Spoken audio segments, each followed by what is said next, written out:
Welcome back. Here's the Kovacs report, and it's time to take a look at another previews catalogue. This time, it's Mad Cave Studios. Yes, they've got a whole bunch of new number ones, so I thought I'd take a look and see what we have. Now, I'm going to go through it page by page. I'm going to let you know what's on my pull list and what's not on my pull list, and I'm going to highlight anything that is new. So there we go. Like the video if you like the video. Hit subscribe if you can. I'd really, really appreciate it. But let's dive straight in.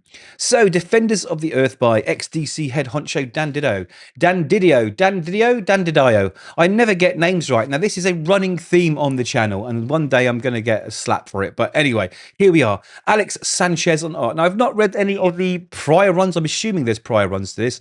But maybe it's a time to dip back into nostalgia and have a little look, because the art does look very tasty. I've got to admit, it does look tasty indeed. So, Groupies trade paperback. Okay, what's this about? Nice cover. Helen Mullane and artist Tula Latte, one of my favorites. So this sounds like a definite mix of something that I like with artists that I like. What's it all about? Celebrated filmmaker Helen Mullane teams up with superstar artist Tula Latte for sex, drugs, and rock and roll on the Sunset Strip. On a wild night out at the Fox Club, the coolest, hottest, and wildest girls on or off the strip meet the edgiest up-and-coming band in town, and sparks fly. The Moon Show stardom is about to rise as they celebrate getting signed to the legendary Asmodeus Records. As the story unfolds, the excited groupies head on tour with the band Living the Dream, but their tuned in and dropped out idol is about to unravel. Something dark is pulling the strings, and the girls are about to discover the true cost of rock and roll. Okay, I'm in. I mean, look at the art. Look at the art, the blood, the guts. It looks amazing. Definitely on board for that. Okay, another new number one, The New Space Age number one by Kenny Porter and Mike Becker. So, disgraced astronaut Mark Mitchell has only ever had one true mission: to find his little brother Joey, who was abducted by aliens from a crop circle when they were little. But when Mark's hotshot piloting gets him grounded and the last of the public space program defunded, Mark loses his only means of finding Joey out in space. Until Mark's homemade scanning rig discovers the shocking truth about crop circles, their instructions for space travel. Mark will need to uncover the hidden messages that have been left on Earth for years and reverse engineer the magic that could finally help him find Joey. Okay, it's kind of a tropey synopsis, but the art looks fun, and it could be fun. And I tell you what, at the end of the day, if it's fun, I'm up for it. I do like the look of the characters here. They look cool. So another new number one, Cyberarchy number one. Okay, again, really nice art. So I'm in. What's it all about? Ash is a newly born robotic life form created as the newest denizen of a space liner run solely by mechanical life. Ash's creator, a robot called Rust, explains that all mechanical life and artificial intelligence on the ship decided they no longer served the human crew. In its place arose a cyberarchy, a more efficient mechanical society. But Ash soon realizes that all is not well. This cyberarchy is a fractured society with a secret hidden at the heart of it all that will one day pit all organic life against robots like himself. So again, another sort of tropey story, but look at the art. It could be fun. And I tell you what, we need a bit of fun in our lives at the moment. Okay, moving on. Wow, this looks really, really nice. Look at that art. I'm in already. It doesn't even matter what it's about. With art that beautiful, I am sold. So, our Soot-Stained Heart number one by Joni Haag and Stepan Morian. The Coalition is a city of wonder in the deep north, but it is ruled by the cruel Governor Glass and his factory lords. Coal is the lifeline of the city, and for honest workers like young Peggy Stones, life can be hard because of the nefarious quota. To get extra coal at the end of the year, you must be bad every day. Peggy's life is thrown into chaos when she is imprisoned and sent into exile, which begins a harrowing journey to the ends of the world to find answers that could change the world. Hold on a minute. If you're bad, you get coal. That sounds very like Santa Clausy. So is this like a twisted Saint Nick story here? I mean, naughty kids get coal at the end of the year, right? Okay.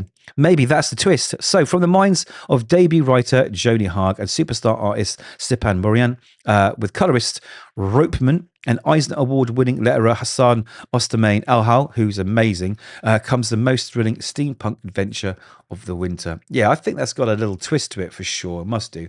The art looks incredible. I'm on board. Okay, Popkill seasonal flavors. I think it gets a little one-shot. Now, Popkill was so much fun. It was about these two rival Coca-Cola companies run by basically these twins that hate each other, and in the mix was this like James Bond, Bruce Willis style bad boy hitman secret agent dude caught up between the two brothers in some kind of conspiracy between the two, and it was good fun. There's lots of shooting, car chases, everything that you expect. I mean, it's Jimmy Palmiotti and Dave Johnson. What do you expect? It was good fun. So the artist here is Juan Santa Cruz. Let's see what it's about. Imagine a world where two dominant and compelling Coca-Cola companies, each worth billions, are owned by former Siamese twins who have been separated and now harbour such intense hatred for each other that they hire assassins, saboteurs, and espionage experts to interfere with one another daily. This is the story of brotherly love gone awry and the people they recruit to do their dirty work, featuring a seasonal holiday variant cover edition. So there we go. Sounds fun. Or is this just a reprint of issue 1 with this seasonal variant cover? I'm not sure. I'm sure we'll find out. But that is the synopsis of the original run. So something else, Mind State trade paperback. This looks like an original, maybe. I don't know if this was out in single issues before. Lee Lothridge, Mac Chatter. When Paul Rinaldi sleeps, he sees things. But after his precarious career as a small-town clairvoyant dissolves under claims of fraud, he becomes the laughing stock of the small town of Fort Arlington. The fact is, Rinaldi is wildly gifted, only furthering his frustrations as a middle-aged mystic. But a string of missing person cases, coupled with terrifying visions, gives Rinaldi new purpose. Rinaldi teams up with the town's rookie detective, Abigail Darlin, to solve the cases using his psychic abilities. Together, they will get to the bottom of things or die trying. Okay, sounds good. Definitely give that a little go. And the art, the art looks lovely. Speed Racer continues. This is another property that Mad Cave have under the hood. I read the first issue by David Post. It was really good fun. If you like Speed Racer or Go, then you're going to love it, because it is very much in tune with exactly the kind of thing you got when watching the old animations from Tatsunoko. So, yep, good fun. The Phantom. I'm not reading The Phantom. Never been a big fan of The Phantom. Now, Wild Animals, there's a few issues in. This is by Ed Brisson and Andy Kuhn, and it is really, really, really good. Reminds me a bit of Falling Down. You know, when you've been pushed to your limits, there comes a day where, you know what, you cross the line to violence. And this is also a kind of a revenge story of this young lad here whose life's just fallen apart. I love it. I really, really enjoy it. And I'm looking forward to every single issue. Now, Warwolf, number 2. Issue 1 hasn't come out yet. This is by Steve Orlando with artist Marco Perugini. And I've not seen the first one yet, so I can't really tell if it's going to survive the pull list. But we will give the first issue a go. Now, Blue Palo Verde, I have been reading, and it's been very interesting. It's Ray Fawkes and Ramanti. Ramanti as the artist. It's about this girl who gets out of jail and goes back to the old town to see her father, and there's some mysterious, mixed up, weird cult in the middle of the New Mexico desert. Like I say, I've read the first few issues. I've yet to read the rest as it comes out, but so far it's been pretty interesting. I did a review, I think, on the first issue. Peril Knight. Okay, now this is collecting the miniseries, which is running now, which is absolutely fantastic. Peter Milligan and Val Rodriguez are doing amazing work here. The art is beautiful. It's about this knight in the 1349, Sir Hugh de Grey, okay, who comes back from fighting in France to England, and it's plague-ridden, and his young boy is dying, so he makes a deal with death to try and keep him alive, and the adventures ensue. But it's not really an adventure. It's a very, very dark, very sort of realistic tale of a man desperate to save his child, and I love it. The art, again, I'm going to say it twice, the art is absolutely beautiful. So Eat Your Young, the first issue just came out by Brian Buccoletto and Mattia Monaco, and this is super fun, like really, really, really good. Basically, this chap here, Mr. Irons, he is immortal, okay, and basically his children, they can challenge him for 28 days where he loses his immortality to become the new leader and gain mortality, but that means everyone else doesn't ever become immortal, just the winner of that. So it means this man has to fight off his children. He's been doing this for 2,000 years, and he's had enough. He had enough. He basically wants to hand it off to one of his other children, basically, but they're not happy about it. So all these kids, and he has many children. He's been around 2,000 years, right? So he's sired many kids. They're all coming for daddy to claim immortality, and I really like it. Look into my eyes. I think I've read the first issue. I found it very difficult. It was very wordy. But I'm going to give issue 2 a go and see if I like it. Circus Maximus hasn't come out yet. I'm looking forward to that. I like a bit of, Roman times. But again, I can't judge it yet because I've not seen the first issue. It's not out. So if it killed everyone but me, again, another book. I'm waiting to read the first one. I think it may have just popped, so I will give that a go. That's covered by Joshua Hickson, who I think is working on some stuff for Marvel or DC at the moment as well. Have I got that wrong? No, I think it is Joshua Hickson. So you're going to see his name quite a lot in the future months. So Speed Racer continues. Gatchaman, my favourite thing of all time, continues. Issue 15. I can't believe we're going over a year worth of this issue already. It feels like yesterday the first one came out. It's not the sort of adult version that I was hoping for. It's very much an all ages book. Very true to the look and feel and the message of the original animation. So in that sense, it's good if you like that kind of thing. I like it. It's a bit of fun. I do want a more adult one at some point. I'm going to have to write it myself by the looks of it. So I'll be starting that sometime next year. That would be a bit of fun. So yes, that continues. Jump on board if you like Gatchaman, or as we call it over here, Battle of Planets. As you may call it over there, Eagle Riders. I'm not sure where you are, so it's had many names across the world. Flash Gordon continues. Dick Tracy continues. I've never been a fan of those old characters. Now, Terabytes 3 by Mark Russell and Alberto Ponticelli. Now, have I read the first one? I think I may have read the first one. I think it's this high-tech thriller, actually. Yes, I'm sure Terabytes is the one I've been reading. Mark London.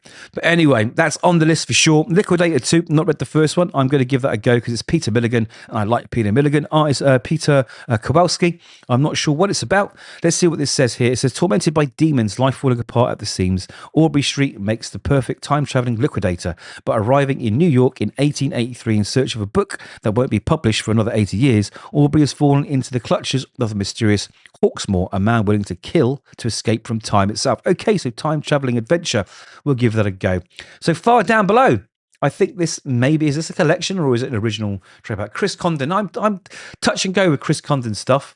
I'm not enjoying his Wolverine, I think he's writing, but I think I've enjoyed some of his indie stuff. So Journey to the Center of Eastern Pennsylvania in the muggy Pennsylvanian summer of 1983. Teen friends Jeff and Brian seek escape from rainy day boredom by exploring Brian's abandoned and apparently haunted family home on the other side of town. What they find instead is a secret that will unlock the doors to adventure and danger as they descend beneath the surface, encountering terrifyingly strange creatures and journey far down below to discover a strange new world and themselves. Okay, it does sound exciting.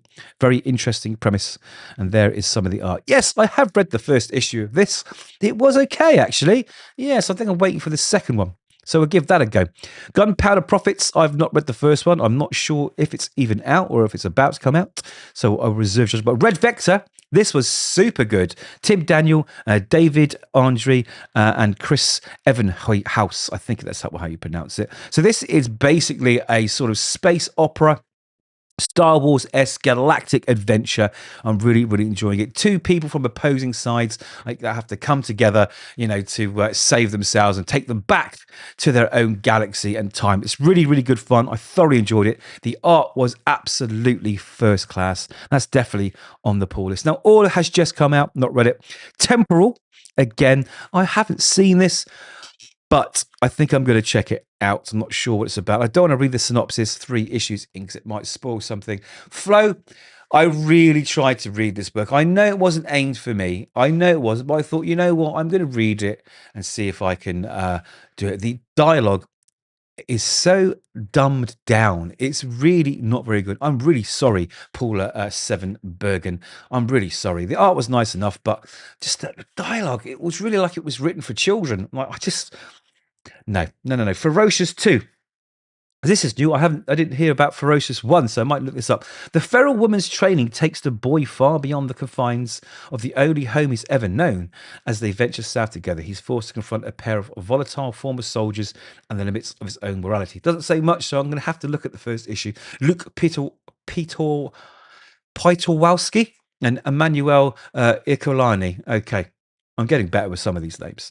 Let's have a look. So, Rack and Rune, trade poet. Chris Capel, Alex Arizmendi. What is this about? I have not seen this before either.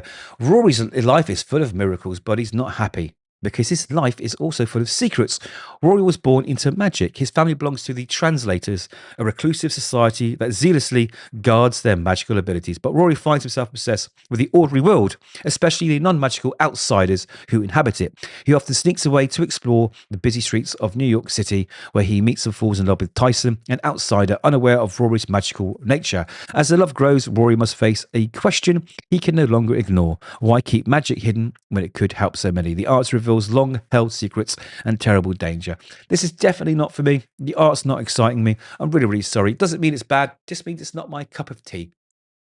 No, not for me. So, Queen Kodiak. What's this about? Christopher Greenslate, Riccardo Facchini. The story of an unlikely friendship and the monster that grief can become. Okay. After the death of her mother, 17-year-old Joey is forced to move to Kodiak, Alaska, to live with her father, a man who has been absent for most of her life. One day, when out photographing her new home, Joey stumbles upon something incredible: a 3,000-pound bear cub with a secret magic of his own. Soon they strike up an unlikely friendship, but before too long, trouble comes calling, and along with it, the cub's ancient, monstrous mother, known only as Queen Kodiak. You know what? That sounds like a bit of fun. I think this might be the young adult section. Yes, that's probably why it's not really ticking all my boxes, but it does sound fun if you're a young adult. Now, Infinity Force, Mad Cave are doing a lot of manga through their Nakama Press books. Infinity Force is quite a big one if you're into manga, and they are doing all 5 volumes. Also, I like the idea of it because Gatchaman features in it. So basically, this young lady can draw into existence characters from her favorite manga books to fight, robot dinosaurs and all sorts of stuff. So that looks like a load of fun. And that's it. They don't have a huge catalogue of books, but they do have a great mix of books. There's always something good coming out from Mad Cave. Those are my pulls. Those are my non-pulls. Those are my thoughts. Let me know. You always like the video if you can. Definitely hit subscribe. We definitely want that to happen today because I'd really, really appreciate it. And hopefully, guys, we'll see you in the next video. So take care now.